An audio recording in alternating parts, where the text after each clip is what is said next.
Hello students, this is Anuj and welcome to Anuj matrix. Class 12th mathematics बच्चों हमारा चल रहा है एप्लीकेशन ऑफ डेरिवेटिव्स यानी अवकलज के अनुप्रयोग।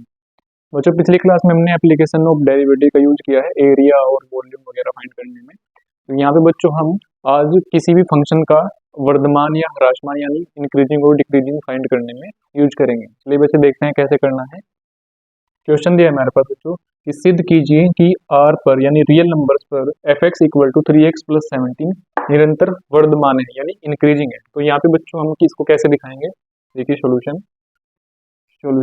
हमारे पास क्या दिया है बच्चों। सबसे पहले हमारे पास फंक्शन है f(x) इक्वल 3x + 17, ये फंक्शन दिया है। अब बच्चों इसके लिए सबसे पहले हम इसका फर्स्ट डेरिवेटिव फाइंड करते हैं। तो हमारे पास कैसे आएगा, x के सापेक्ष अवकलन करने पर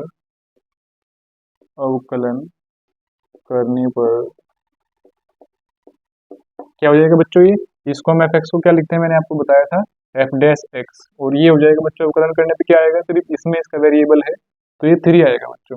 अब बच्चों जो फर्स्ट डेरिवेटिव है हमारा, अगर वो मोर देन 0 है, ग्रेटर देन 0 है, तो हमारा फंक्शन क्या होता है, पता है क्या हो जाएगा, f(x) क्या होगा, x बिलोंग्स टू r, सभी x बिलोंग्स टू r के लिए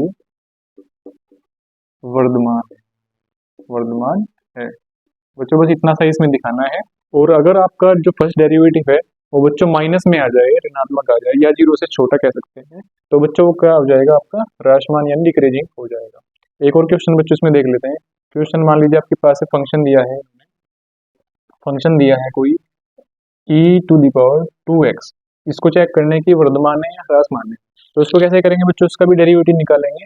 इसका डेरिवेटिव क्या आएगा बच्चों, f'(x) बराबर आएगा हमारे पास 2 इंटू e⁻²x, 2 इंटू e⁻²x। अब बच्चों क्योंकि x जो है यहाँ पे रियल नंबर्स है, ये बच्चों हमारे पास क्या होगा बच्चों, मोर देन 0 ही होगा सभी x बिलोंग्स टू r के लिए, पॉजिटिव रहेगा हमेशा। तो बच्चों इसलिए ये भी क्या हो जाएगा, ये भी जो है निरंतर क्या है, वर्धमान है। अतः फलन r पर, रियल नंबर्स यहाँ बात कर रहे हैं, निरंतर r पर निरंतर वर्धमान है। अब बच्चों अगर आपके पास ट्रिगोनोमेट्रिक रेशियोज भी पूछ लेते हैं फंक्शन में, मान लीजिए मैं यहाँ पे पूछ ले रहा हूँ f(x) equal to sin x, अगर दिया है f(x) equal to sin x, इसको चेक करना है कि ये वर्धमान है या ह्रासमान है। तो बच्चों यहाँ पे जब इसका हम निकालेंगे f'(x) तो ये बनता है cos x। बच्चों इस तरह की आपका रेशो अगर देंगे तो आपको इंटरवल मिलेगा। तो अगर हम cos x की वैल्यू देखें वर्धमान है नहीं, तो ये बच्चों जीरो कब होगा, जीरो तब होगा जब आपका जो x है वो बिलोंग करे आपका 0 से लेके π/2 के बीच, π/2 इस इंटरवल में बच्चों ये वर्धमान होगा। लेकिन अगर आप π/2 से आगे जाएंगे, क्योंकि अब टेबल भी आपने याद करी होगी, अगर ये क्या हो जाएगा, cos x आपका लेस देन 0 भी होता है, कब होता है, जब आपकी वैल्यू जो है π/2 से पाई के बीच में वरी कर रही हो, क्योंकि इन वैल्यूज में बच्चों cos का मान जो है नेगेटिव में चला जाता है, तो 0 से छोटा हो जाएगा यानी नेगेटिव हो जाएगा। तो यहाँ पे बच्चों इस केस में क्या हो रहा है, वर्धमान हो रहा है, वर्धमान। और इस वाले केस में क्या हो जाएगा, ये ह्रासमान हो जाएगा बच्चों, ह्रासमान या डिक्रीजिंग इसको कह सकते हैं। तो ये बच्चों कुछ फैक्ट्स हैं आपको याद रखने अच्छे से, ठीक है, आपके क्वेश्चंस में काम आएंगे। ओके बच्चों, अब चलते हैं आगे के क्वेश्चंस में। नेक्स्ट क्वेश्चन देखते हैं बच्चों।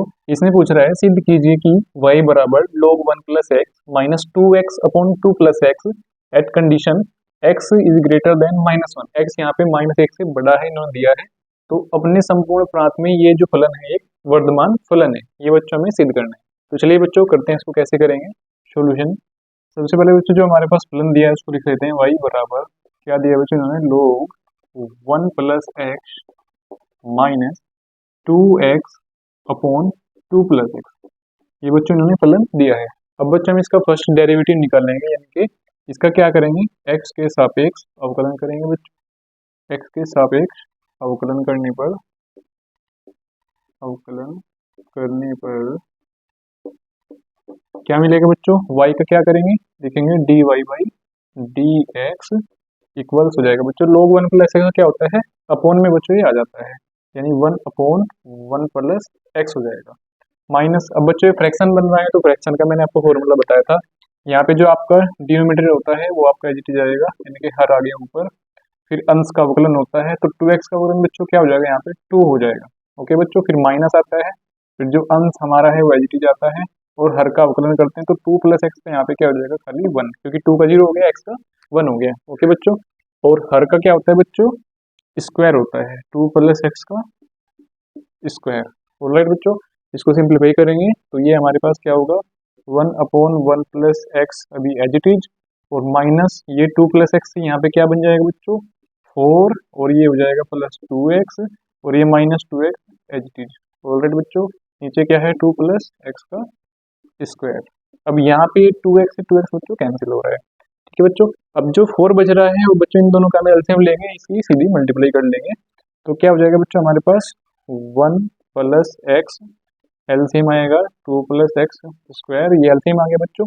तो इसकी मल्टीप्लाई इधर हो जाएगी, हो जाएगा हमारे पास 2 प्लस एक्स का होल स्क्वायर माइनस ये हो जाएगा 4 इंटू 1 प्लस एक्स। ये बच्चों बन गया, क्रॉस मल्टीप्लाई यहाँ पे हो गई। ओके बच्चों, अब इसको थोड़ा सिंप्लीफाई करेंगे तो ये हो जाएगा हमारे पास 4 plus x square plus 4x minus ये हो जाएगा 4 माइनस ये हो जाएगा 4x। क्यों हुआ बच्चों, ये हमने यहाँ पे a प्लस बी का होल स्क्वायर का फॉर्मूला लगा दिया और इसको मल्टीप्लाई कर दिया, तो नीचे वाले को हम बच्चों एज रख देंगे हम लोग, 1 plus x upon 2 plus x का होल स्क्वायर। यहाँ से बच्चों देखिए आपके पास 4x कैंसिल हो रहा है, और ये 4 से 4 भी कैंसिल हो रहा है, तो जो आपके पास बचेगा उसको लिख लेते हैं। यहाँ पे हमारे पास सिर्फ और सिर्फ क्या बच रहा है बच्चों, एक्स स्क्वायर ऊपर, और नीचे बच रहा है 1 plus x into 2 plus x का होल स्क्वायर। ओके बच्चों, तो ये हमारा जो है फर्स्ट डेरिवेटिव निकल करके आया है। अब बच्चों क्योंकि यहाँ पे तो वेरिएबल्स है, तो इसको कैसे चेक करेंगे कि कौन सा जो है लेस देन जीरो है, मोर देन जीरो है। तो बच्चों यहाँ पे हम कंडीशन देखते हैं, देखिए आपके पास यहाँ पे एक्स स्क्वायर है हमारे पास, तो स्क्वायर में कोई भी नंबर बच्चों अगर यहाँ एक्स माइनस में है प्लस में है, लेकिन वो अपनी पॉजिटिव वैल्यू देगा, प्लस में ही आएगा। ऐसे ही 2 प्लस एक्स स्क्वायर जो है वो भी प्लस में ही रहेगा, और 1 प्लस एक्स पे डिपेंड करता है कि ये फलन हमारा वर्धमान होगा या नहीं होगा, ठीक है बच्चों। लेकिन वर्धमान है, हमें सिद्ध करना है, बस रीजन यहाँ पे बताना है कि क्यों है। तो चलिए बच्चों इसको यहाँ पे कर लेते हैं, रीजन लिखेंगे बच्चों, D Y by D X में, D Y by D X के मान में हमारे पास एक्स स्क्वायर पूर्ण वर्ग है, पूर्ण वर्ग है, पूर्ण वर्ग है, तथा 2 प्लस एक्स का होल स्क्वायर भी, 2 प्लस एक्स का होल स्क्वायर भी क्या है बच्चों, पूर्ण वर्ग है। इसका मतलब क्या है बच्चों, यानी हमारे पास क्या हो गया, एक्स स्क्वायर जो है वो भी मोर देन जीरो है, और 2 प्लस एक्स स्क्वायर जो है 2 प्लस एक्स का होल स्क्वायर वो भी मोर देन जीरो आ गया इससे। अब हमारे पास क्या बचे बच्चों, 1 प्लस एक्स। अब यहाँ पे क्या होगा बच्चों, एंड 1 प्लस एक्स भी क्या होगा बच्चों, मोर देन जीरो होगा। आप ध्यान देंगे क्यों होगा जीरो, क्योंकि एक्स हमारे पास गिवन है कि वो मोर देन -1 है, एक्स बराबर जो है एक्स जो है मोर देन -1। अब क्योंकि x मोर देन -1 है, यानी कि -1 से बड़ा है, तो x की वैल्यू -1 रखने पे ये जीरो से बड़ा ही आएगा, चाहे थोड़ा सा बड़ा है लेकिन वो पॉजिटिव ही है नंबर। तो इस कंडीशन से बच्चों क्या होगा, 1 प्लस एक्स भी जीरो है, इसलिए क्या हो गया बच्चों, therefore D Y by D X जो है हमारा, D Y by D X, ये पूरा पूरा का पूरा क्या हो जाएगा बच्चों, जीरो आ जाएगा। ओके बच्चों, तो इससे क्या हो गया, इसलिए क्या हो गया हमारे पास, इसलिए क्या हो गया, y जो है y फलन, फलन क्या है, संपूर्ण प्रांत में, संपूर्ण प्रांत में वर्धमान, वर्धमान है। ये बच्चों हमारा सिद्ध हो गया। बस इसी तरह से बच्चों स्पेशली कंडीशन आपको अप्लाई करके इसको कर लेना है। ओके बच्चों, आई होप आपको अच्छे से समझ आया हो, एक बार और अच्छे से देख लेंगे और सिमिलर क्वेश्चन ऐसे ही कर लेंगे। चलते हैं नेक्स्ट क्वेश्चन पे। नेक्स्ट क्वेश्चन बच्चों हमारे पास है, इसमें पूछ रहे हैं कि सिद्ध कीजिए कि इंटरवल 0 to π/2 में y बराबर 4 sin theta upon 2 plus cos theta minus theta, theta का एक वर्धमान फलन है। तो बच्चों थीटा का जो ये फंक्शन है हमें वर्धमान दिखाना है इस वाली रेंज में, 0 से π/2 में। चलिए बच्चों सॉल्यूशन करते हैं इसका। ऐसे ही बच्चों जो हमारा फलन है उसका क्या करेंगे, हम डिफरेंशिएशन करेंगे, लेकिन यहाँ पे जो डिफरेंशिएशन होगा बच्चों वो x के सापेक्ष नहीं थीटा के सापेक्ष होना है। ठीक है बच्चों, ये हमारा फंक्शन है। अब हम थीटा के सापेक्ष का क्या करेंगे, अवकलन करेंगे, लिखेंगे थीटा के सापेक्ष, के सापेक्ष अवकलन करने पर क्या मिल जाएगा बच्चों हमारे पास, D Y by D theta की वैल्यू आएगी। ये फ्रैक्शन है बच्चों, तो वही वाला फॉर्मूला लगाते हैं। यहाँ पे हर जो है वो एच डी जाएगा, 2 प्लस कोस थीटा इंटू अंश का अवकलन करते हैं तो 4 क्या होगा बच्चों, 4 कोस थीटा हो जाएगा, क्योंकि साइन थीटा क्या होता है, कोस थीटा। फिर माइनस आता है, फिर आपका अंश एच डी जाता है जो है 4 साइन थीटा, और इंटू फिर हर का जो है अवकलन करेंगे यहाँ पे, यानी कि 2 प्लस कोस थीटा का क्या होगा बच्चों, 2 का हो जाएगा 0, और कोस थीटा होगा माइनस साइन थीटा, तो माइनस साइन थीटा यहाँ पे आ जाएगा। तो राइट बच्चों, और अपॉन में आपका क्या आता है, हर का होता है वर्ग, यानी 2 प्लस कोस थीटा का क्या हो जाएगा, वर्ग हो जाएगा। तो बच्चों ये हमारा इस फ्रैक्शन का पूरे का डिफरेंशिएशन हो गया है थीटा के सापेक्ष। अब बच्चों अलग से माइनस थीटा भी दिया है, तो माइनस थीटा, क्योंकि थीटा के सापेक्ष कर रहे हैं तो माइनस थीटा का हो जाएगा -1, डिफरेंशिएशन ये हो जाएगा। ठीक है बच्चों, अब इसको सिंप्लीफाई कर लेंगे थोड़ा। ये हमारे पास बच्चों इसकी मल्टीप्लाई करेंगे तो आएगा 4 into 2 8 cos theta, S cos theta, और 4 कोस थीटा की मल्टीप्लाई होगी यहाँ पे तो 4 कोस स्क्वायर थीटा ये बन जाएगा, -4। अब बच्चों ये 0 है, यहाँ पे तो कुछ है नहीं, तो 4 की मल्टीप्लाई होगी इसमें तो माइनस से माइनस प्लस हो जाएगा, और 4 साइन स्क्वायर थीटा हमारे पास आ जाएगा बच्चों। और अपॉन में एज इट इज हमारे पास 2 प्लस कोस थीटा और पूरे का स्क्वायर होगी बच्चों, और ये -1 अभी एज इट इज। ऑलराइट बच्चों, तो बच्चों आप ध्यान से देखेंगे यहाँ पे हमारे पास 4 cos square theta plus 4 sine square theta है। अगर दोनों में से 4 कॉमन लेंगे तो cos square theta plus sine square theta बचेगा, इसकी वैल्यू हमारे पास क्या होती है बच्चों, 1 होती है। तो बच्चों उसका यूज कर लेंगे, साथ ही इसका एलसीएम भी ले लेंगे। तो 8 कोस थीटा प्लस दोनों में से 4 कॉमन ले रहे हैं तो बच रहा है cos square theta plus sine square theta, और माइनस के साथ जब इसका एलसीएम ले रहे हैं बच्चों इसका, तो यहाँ पे आ जाएगा ये 2 प्लस कोस थीटा का होल स्क्वायर। अब पूरे के अपॉन में हो जाएगा बच्चों हमारा 2 plus cos theta, 2 plus cos theta का होल स्क्वायर। ऑलराइट बच्चों, अब ये तो बन जाएगा बच्चों 1 हमारा, ये बन जाएगा 1, क्योंकि cos square theta plus sine square theta क्या होता है, 1 होता है। तो लिखेंगे बच्चों क्या हो जाएगा, 8 कोस थीटा प्लस 4, और इसको बच्चों एक्सप्लोर करेंगे, ओपन करेंगे यहाँ पे, ये बन जाएगा हमारे पास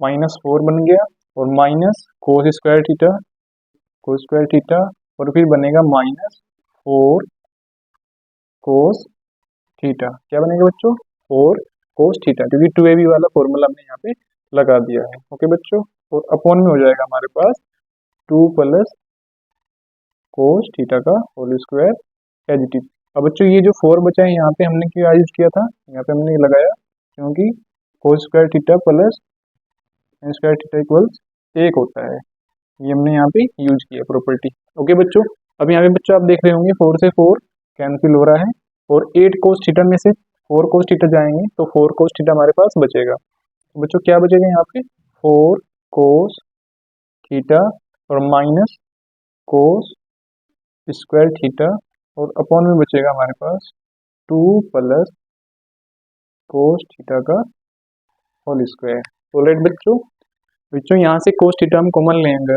यहाँ से हम कोस थीटा कॉमन ले लेंगे, कोस थीटा, तो हमारे पास बचेगा 4, और क्योंकि कोस स्क्वायर थीटा है तो ये हमारे पास एक कोस बचेगा यहाँ पे, तो कोस थीटा हमारे पास बचेगा, और अपॉन में आएगा हमारे पास 2 प्लस कोस थीटा का होल स्क्वायर। ऑलराइट बच्चों, तो बच्चों यहाँ पे आप ध्यान से देखेंगे जो हमारा ये dy बाई dx आया है, dy बाई dx आया है, इसकी धनात्मक है ऋणात्मक है, ये देखने के लिए हमें इन तीनों को अलग अलग से चेक करना पड़ेगा बच्चों। करते हैं कैसे, देखिए बच्चों ये तो हमारा कंप्लीट स्क्वायर है, तो ये हमारे पास क्या हो जाएगा, क्योंकि 2 प्लस कोस थीटा पूरा क्या है, वर्ग है, कंप्लीटली क्या हो जाएगा, मोर देन 0 हो जाएगा। ओके बच्चों, और कोस थीटा की वैल्यू बच्चों,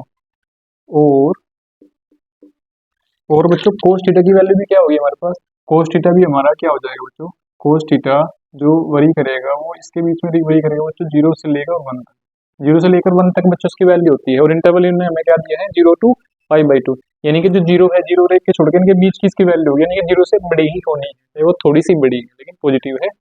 तो दूसरा क्या है बच्चों हमारे पास अब 4 माइनस कोस थीटा, अब क्योंकि कोस थीटा पॉजिटिव है तो इसीलिए साथ में क्या हो जाएगा बच्चों, 4 माइनस कोस थीटा भी क्या होगा, मोर देन जीरो ही होगा, क्योंकि कोस थीटा ही जीरो के एक के बीच है, यानी पॉजिटिव वैल्यू है। तो उसमें से 4 में से घटाएंगे तो ऑब्वियसली ये जीरो से बड़ा ही यहाँ पे बचेगा, क्योंकि 4 अपने आप में काफी उससे ज्यादा है।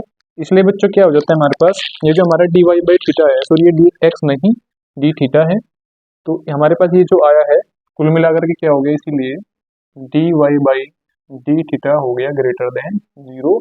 देयर फोर हमारा जो फंक्शन है अतः फलन वाई जो है थीटा पर वर्धमान है। क्या है बच्चों, वर्धमान है। बस यही हमें बच्चों इसमें दिखाना था। इस तरह से हमारे क्वेश्चन जो है सिद्ध हो जाता है। ओके बच्चों, आई होप आपको अच्छे से समझ आया होगा। बस बच्चों बेसिक अगर नॉलेज आपको है, जैसे बच्चों कोस की लिमिट हो गई, आपने ट्रिगोनोमेट्रिक प्रॉपर्टी से याद करी है, अच्छे से समझी है, तभी आप इनको आसानी से कर पाएंगे। ओके बच्चों, बाकी आप अच्छे से प्रैक्टिस कीजिए जितने ज़्यादा हो सके। ओके बच्चों, best of luck, be happy, God bless.